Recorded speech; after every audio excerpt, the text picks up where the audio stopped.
दहशतगर्दी के thank you. वाकयात खास तौर पर फितना उल हिंदुस्तान की सरगर्मियों में एक बार फिर इजाफा देखा जा रहा है। क्या इससे निपटने के लिए फैसला कुन और भरपूर ऑपरेशन वाकई नागुज़ीर हो चुका है?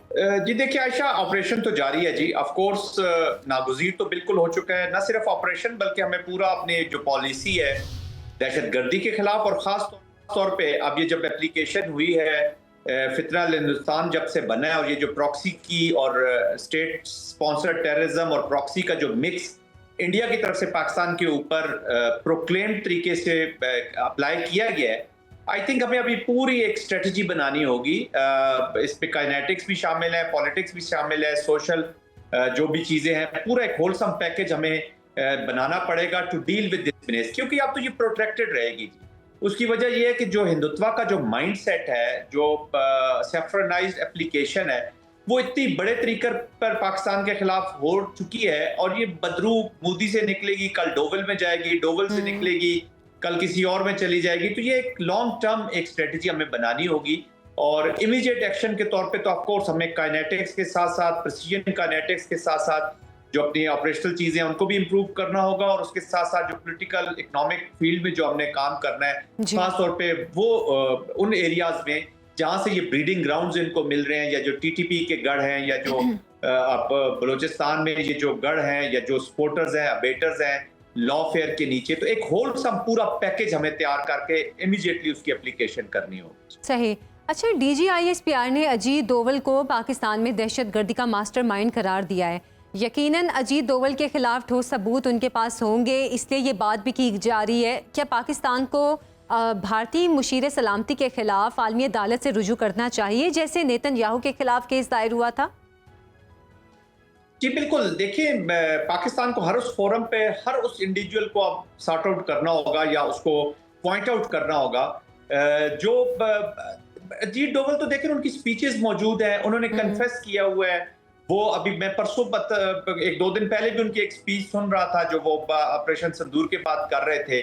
उसमें उनका जो ह्यूब्रस एटीट्यूड है, अब वहां की उनकी सीवी एंटी पाकिस्तान या एंटी ह्यूमैनिटी, खास तौर पे जो जितना बड़ा जिसका सीवी है, वो उसकी लीडरशिप के लिए तड़प रहा है जी। वो उसमें आगे जाना चाहता है। कभी गुजरात का बचर जैसे प्राइम मिनिस्टर ऑफ इंडिया बन गया, और 14 से वो मुसल्लत है बीजेपी की हुकूमत जब से ही, उसके बाद ये मुसल्लत हुए पिछले 2-3 टेन्योर से इस रीजन के ऊपर, जो एंटी ह्यूमन एक इंसान है, तो वहां का सीवी उतना ही बड़ा हो जाता है। तो ऑफ कोर्स ये पाकिस्तान को बिल्कुल हर फोरम के ऊपर, हर बायलैटरल इंटरेक्शन में, हर मल्टीलैटरल इंटरेक्शन में, और जितने भी फोरम्स हैं, इनको जिन लोगों के सबूत हमारे पास मौजूद हो, चाहे वो कुलभूषण हो या अजित डोवल हो। अभी देखे ना, अमेरिका के बीच पे जब इन्होंने गुरपंत सिंह के मर्डर का प्लान किया, तो उसके बीच में इन्होंने, जो अमेरिका अदालत है उसने इम्प्लीकेट किया हुआ है जी गवर्नमेंट ऑफिशियल्स को, रॉ को, कि जी वो स्पॉन्सर कर रहे थे, वो लीड कर रहे थे।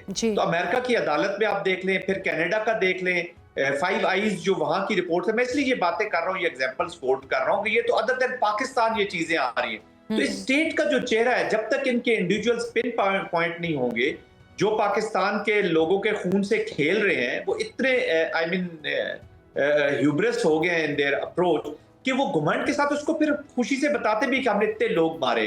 अभी जिस तरीके से ट्रेन के वाकयात हुए हैं, जो अभी बसों से लोग उतार के मारे जाते हैं, सबके जो खून के धब्बे हैं ना जी, और जो खून जिन हाथों से, जो हाथ इनके खून से रंगे हुए हैं, वो यही डोवल टाइप लोगों के हाथ हैं। और इनको बिल्कुल पाकिस्तान को बगैर किसी लगी लिपटी के इनको आइडेंटिफाई करके प्रोनाउंसली दुनिया तक इनके चेहरे दिखाने चाहिए जी।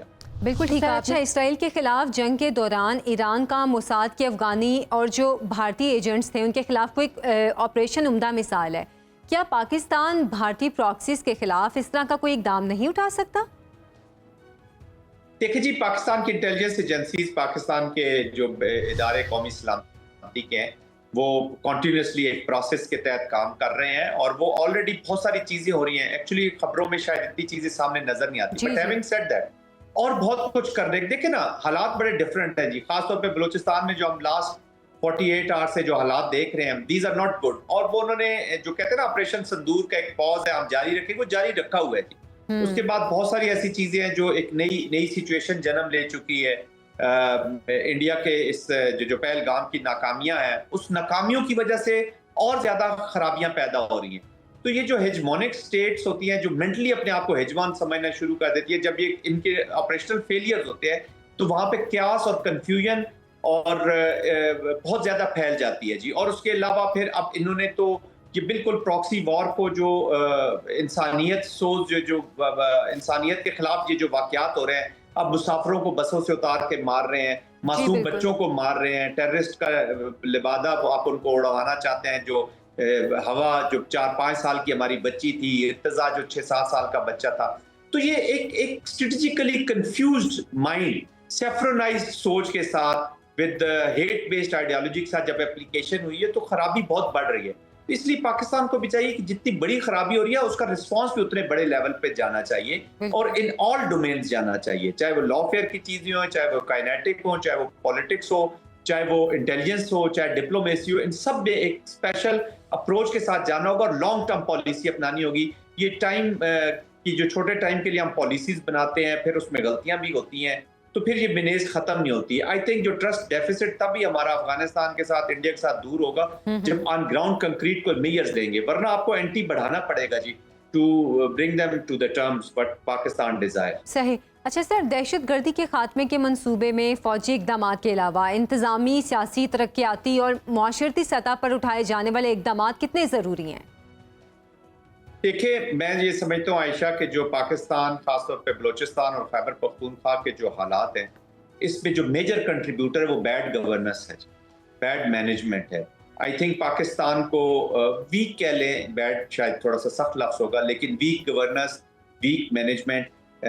मुशर्रफ साहब के टाइम में आप देखें ना तो 200 से तकरीबन 1947 से लेकर 2002 तक तकरीबन 200 बिलियन रुपीस दिए गए थे बलोचिस्तान को, और मुशर्रफ साहब के टाइम में 2002 से 2008 तक 400 अरब बलोचिस्तान को दिए गए। उसके बाद फिर पैकेजेस भी आए, बलोचिस्तान पैकेज आया, तो ये पैसा किधर गया, कहाँ लगा, क्यों डिप्रीवेशंस रह गई, क्यों तरक्की नहीं हो सकी। आई थिंक इसकी अकाउंटेबिलिटी भी जरूरी है, लेकिन ट्रांसपेरेंसी बहुत जरूरी है ताकि पीपल ऑफ बलोचिस्तान जो वहां के रहने वाले हैं उनको महसूस हो कि स्टेट ऑफ पाकिस्तान उनके घरों तक, उनकी प्रोटेक्शन के लिए, उनकी सेहत के लिए, उनकी एजुकेशन के लिए उनको महसूस होना चाहिए। स्टेट का जो वो कहते हैं ना, स्टेट एक माँ होती है, तो माँ का जो प्यार है वो उनको महसूस होना चाहिए। अनफॉर्चुनेटली मैं अब उस डिटेल्स में नहीं जाना चाहता, मैं माजी के गलतियों को दोहरा कर उसके बैगेज में दबना नहीं चाहता, लेकिन अगर 17 में से 14 सरदार वहां पे चीफ मिनिस्टर रहे हैं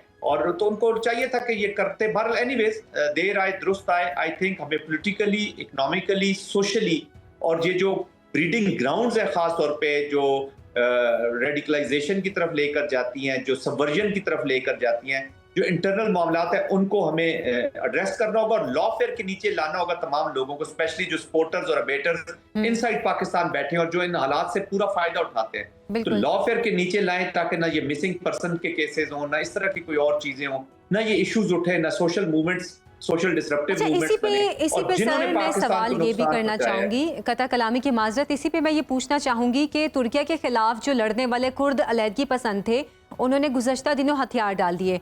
पाकिस्तान में इस तरह की कोई मूवमेंट, इस तरह की पेशरफ्त कोई मुमकिन है? देखिए, पाकिस्तान ने जितना चांस दिया है पीस को जी, शायद ही किसी मुल्क ने दिया हो। तुर्किया में ये वाकयात जरूर हो रहे हैं, हर जगह का जी डिफरेंट एनवायरनमेंट होती है। ये यू कांट टेक के तुर्किया का मॉडल हम पाकिस्तान पे लगा लें, पाकिस्तान का मॉडल किसी और। वॉर के अंदर थीरीज होती हैं जी, डिफरेंट एनवायरनमेंट पे डिपेंडेंट होती है। पाकिस्तान के हालात जरा डिफरेंट है। ऑफ कोर्स अभी चीफ ऑफ आर्मी स्टाफ की अगर आपको कुछ अर्सा पहले की स्पीच याद होगी तो उन्होंने कहा होगा जी हम बिल्कुल उनका ख्याल रखेंगे जो हथियार डालेंगे और आईने पाकिस्तान के नीचे बातचीत करेंगे। लेकिन इस वक्त तो ये वो एलिमेंट्स हैं जो बिल्कुल फितरतुल हिंदुस्तान, इसलिए तो इनको कहा गया कि वो अपने जो प्रॉक्सी मास्टर है उसके इशारों पर नाच रहे हैं। तो जो लोग कॉन्स्टिट्यूशन के नीचे रह के आप समझते हैं कि उनका ट्रस्ट आपको अवेलेबल है, हासिल है, उनको बिल्कुल कंपनसेट करना चाहिए। लेकिन जिन्होंने हथियार उठाए हैं, जो मासूम लोगों को मार रहे हैं, जो पाकिस्तान की स्टेट के खिलाफ जंग कर रहे हैं, उनको फिर आनी हाथों से निपटना होगा जी, वरना आप बार बार उसी सुराख से डसे जाएंगे जो पास में आप डसे जाते रहे। बहुत शुक्रिया। जनरल रिटायर्ड जाहिद महमूद साहब हमारे साथ मौजूद थे।